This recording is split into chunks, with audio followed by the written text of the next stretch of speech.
Assalamualaikum warahmatullahi wabarakatuh. Salam geng. Untuk cara di sini. Hari ini kita akan bicara berkaitan pentingnya kita semua memperkuatkan rohani supaya apabila rohani sihat, hati akan sihat. Bila hati sihat, maka akal juga akan sihat. Jadi kita akan bicara apakah kaitannya di antara kekuatan rohani yang akan mempengaruhi kekuatan jiwa dan akhirnya memberikan akal yang sihat. Tuan-tuan, zaman sekarang kita hanya banyak memfokuskan kepada elemen fizikal. Fizikal itu maksudnya elemen jasmani lah. Maksudnya kita cerita pasal makanan yang sihat, bagaimana nak ada tubuh badan yang ideal, kita punya BMI yang sepatutnya. Maka kita ada usaha-usaha yang kita jalankan supaya kita punya jasmani itu sihat. Tapi dalam konteks bila kita bicara berkaitan dengan kemanusiaan, jasmani saja tidak cukup. Kita juga akan berbicara berkaitan dengan akal fikiran.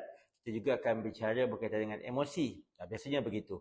Akal maksudnya kita kena jaga akal fikiran kita supaya tidak terpengaruh dengan hal-hal yang buruk dan sebagainya yang boleh merosakkan akal fikiran. Ya. Hati pula, ramai yang bicara bila cerita pasal hati berkaitan dengan emosi. Maka emosi yang stabil akan memberikan tingkah laku ataupun kelakuan yang baik biasanya. Kalau kita gagal mengawal emosi, maksudnya gagal mengawal hati, maka sudah pastilah memberikan kesan yang tak baik dari sudut emosi seseorang. Jadi itu biasa.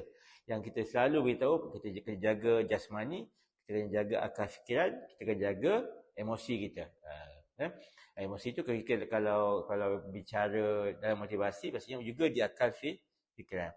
Satu lagi elemen yang selalu kita ambil ringan, iaitu dinamakan sebagai elemen rohani.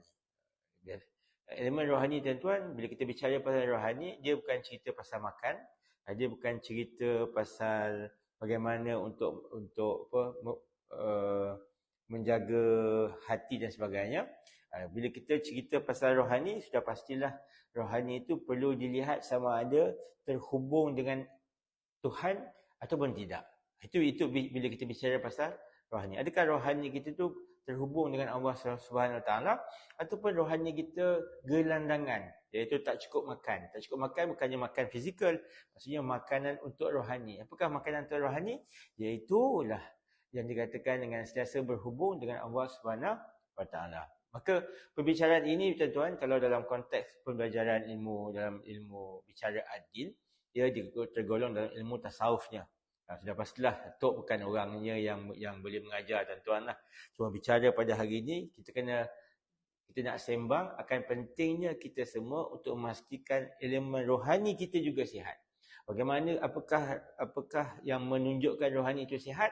Rohani sihat bila dia benar-benar kembali kepada fitrahnya yang asal, iaitu sentiasa berhubung dan sentiasa dekat dengan Allah Subhanahu Wa Taala. Kita gunakan bahasa yang paling mudahlah untuk kita orang awam ni, ya.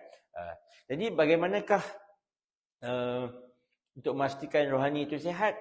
Sudah pastilah kena bertali pula dengan baginda Nabi SAW. Sebab dia takkan dapat terhubung dengan Allah SWT melalui pintu baginda Nabi SAW. Tok cerita ni pun bukan Tok pandai, tak.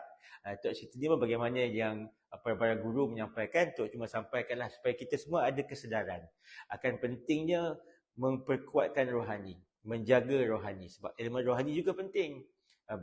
Di samping kita menjaga fizikal, jasmani kita menjaga akal kita dan kita menjaga hati kita. Jadi itu antara perkara yang Tok nak kongsikan pada semua pada hari ini. Akan pentingnya kesedaran untuk membangkitkan, menyihatkan, mempercantikkan, memperelokkan rohani kita masing-masing. Apakah kaedahnya? Dengan kaedah bertali dengan baginda Nabi SAW. Dan seterusnya nanti, dengan video seterusnya nanti, Tok akan sambung bagaimana pula untuk mempertalikan diri kita dengan Nabi SAW, akan kita kongsikan pada video yang seterusnya. Alright, itu saja. Moga-moga ada kebaikannya. Assalamualaikum warahmatullahi wabarakatuh.